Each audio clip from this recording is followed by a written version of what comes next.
Hi hello மக்களே, வழக்கம் போல் ஸ்கூலுக்கு கிளம்பியாச்சுங்க. இன்றைக்கி ஸ்கூலுக்கு நம்ம மட்டும் போக போகிறதில்ல, தம்பி தாங்க என் கூட வரான். தம்பியும் ஸ்கூலுக்கு வந்தால் அம்மா ஒரு டேப்லெட் கேட்டாங்க, அதையும் வாங்கி பேக்குள்ளே போட்டு அப்படியே ஸ்கூலுக்குள்ளே போயாச்சு.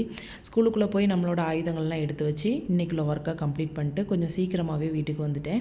ஏன் அப்படின்னா மழை வரதுக்குள்ளே வீட்டுக்கு வந்துடணும் அப்படிங்கிறதுக்காக மழை வரதுக்குள்ளேயும் வீட்டுக்கு வந்து உட்காந்துருக்கேன். நல்ல வேலை வீட்டுக்குள்ளே வந்து உட்காரோம், செம்ம மழைங்க.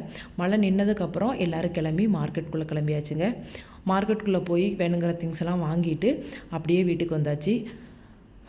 வீட்டுக்கு வந்து வேலையை டீயை தாங்க போட்டேன். டீ அடுப்பில் வச்சுட்டே வெஜிடபிள்ஸை பார்த்தேன். சரி இதை அப்புறம் எடுத்து வச்சுக்கலாம் அப்படின்னு சொல்லிட்டு டீயை போட்டு ஃபஸ்ட்டு குடிச்சிட்டு அப்படியே வெஜிடபிள்ஸ்லாம் எடுத்து வச்சுட்டு கொஞ்சம் புதினா வாங்கிட்டு வந்தேன், அதையும் எடுத்து வச்சுருந்தேன். அதில் நல்ல தண்டெல்லாம் எடுத்து வச்சு குத்தி வச்சுட்டாங்க செடிக்கு குத்தி வச்சதுக்கப்புறம் நைட்டு டின்னருக்கு வந்து சிக்கனும் வாங்கிட்டு வந்திருந்தேன். அதை வச்சு கிரேவி பண்ணிவிட்டு அப்படியே நைட்டு டின்னருக்கு நான் பண்ணிடலான்னு தாங்க பிளான் பண்ணுவேன். அதுவே செஞ்சு சாப்பிட்டு இன்றைக்கி டின்னரை கம்ப்ளீட் பண்ணியாச்சுங்க.